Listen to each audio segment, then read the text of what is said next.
Hi guys, and welcome to the Sunderland at first West Brom match preview. Now I do apologise in advance that I might come across a little bit monotone and slightly miserable in this video because it is the day after England were harshly knocked out of the World Cup, the quarter-final of course, defeat against France in a pretty tragic fashion. But that isn't what this video is about, but just excuse me if I come across a little bit heartbroken.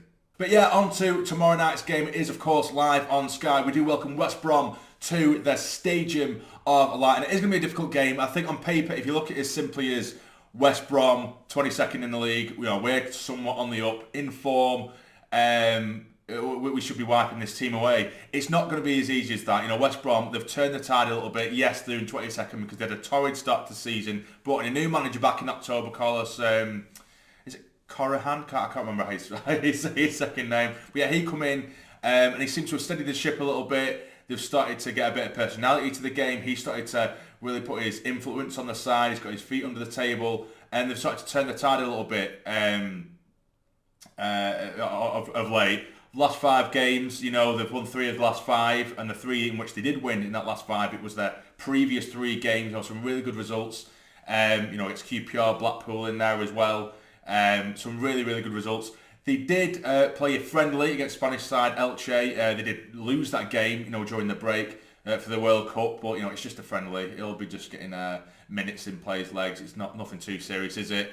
But yeah, they've got some good players as well. When they brought in the likes of Jed Wallace, who I'm a fan of, I think he's a great player. I was surprised when they brought him in. Swift as well was arguably one of the best players last season in the Championship, and they got him in as well. So I think there's a lot of talent in that West Brom side that hasn't been truly unleashed on the league as of yet. It hasn't worked out for them under previous management, of course, but they're starting to look a lot better now, and it isn't going to be easy at all.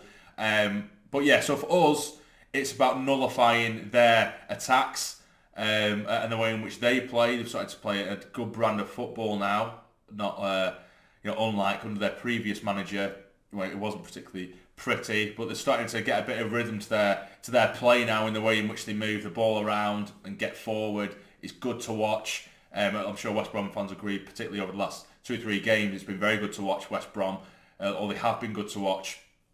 But at the Stadium of Light, we've got some players back coming as well. Ross Stewart is apparently in contention to at least be on the bench, but it is difficult, of course, when Tony Mowbray was saying it's difficult when Sims is getting on the score sheet. He's playing well. Of course, Ross Stewart is very important to us, and we want to get him minutes, but we'd have to change the system to what we've been playing, although he's not completely against having 2 up top. I think at the beginning of the season, when we had Sims and Stewart up top, even if the rest of the side isn't at 100%, we look so unbelievably dangerous going forward. Even if we do have that outlet, it gives us that outlet of hoof-it football. If we're struggling to keep the ball on the ground, sometimes it is difficult against certain teams who really give you the high press. To have that outlet of being that direct and just lumping the ball forward, and then you have 2 big lads in Sims and Stewart, strong, can hold the ball very well. It's such a vital sort of organ to the side, if that makes sense. Whereas when we had Stewart and Sims out, we didn't have that direct sort of option because we only had a little Pritchard up front, which of course, because when we had midfielders on the pitch, we had no strikers for God knows how long, which was a nightmare. So it gives us that option to do that. So I would be quite happy to see both Stewart and Sims start the game, but I don't think that's going to be the case. I would like to see Stewart on the bench and then come on maybe for 20 minutes or so. Apparently he's been training at full pelt really. Ballard's been training well. So we're getting a lot of players back now.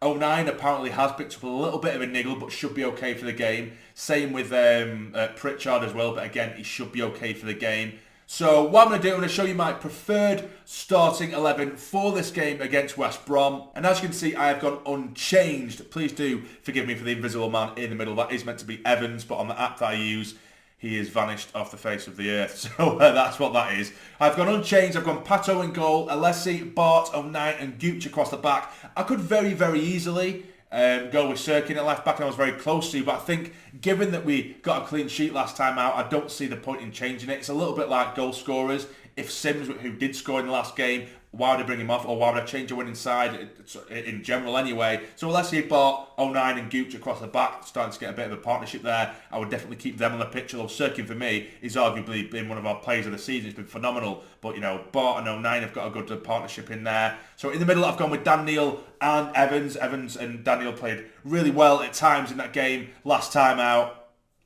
I could argue maybe get a little bit of sort of more energy in there. I've got Dan Neil on his game. He's our best midfielder. I say it every single preview and review to a game as well, because I think he is.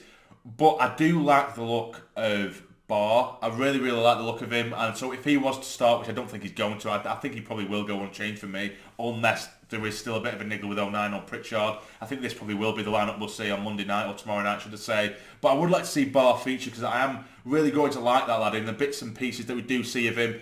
I think Mishu as well is training again. I don't think we'll see him tomorrow night. We'll see. He might end up getting a place on the bench, but we haven't seen too much of him. It's been a little bit of a sort of a flat signing, you know. When we have seen him, that he hasn't massively impressed me, coming from PSG. There's a lot to his name, but he's just been injured, hasn't he, for the majority, so we haven't really seen him, but you never know. Now, top, of course, we have Clark, Pritchard and Diallo. Diallo, of course, the man in form. Clark, for me, is one of probably our most technically gifted players, but the only thing is, what he can struggle with, if he can't take it to the byline, it will become very predictable and cutting inside. Unfortunately, it did actually work out for us in the past games. But with Clark, sometimes if one of his threats is nullified, he'll struggle to do anything. But technically, he is, for me, and one of my favourite players at the moment, Clark, because I think he's so direct, he's brave. If he does struggle against a player, he's not like he's one to shy away and stop trying. But it can become frustrating when it is quite one-dimensional and a little bit predictable. But as I've mentioned before, sometimes, even if you are predictable, if the thing that you are predictable with is that good, it can't be stopped. So hopefully we do get an informed Jack Clark tomorrow night at the Stadium Live. Of course, Pritchard in behind Ellis Sims. Just such creativity and pace around that man up top. And I think this could be enough to see us get a result at the Stadium Light tomorrow night. And enough of my rambling. So for my score predictions for this game, I'm confident. I am actually very confident.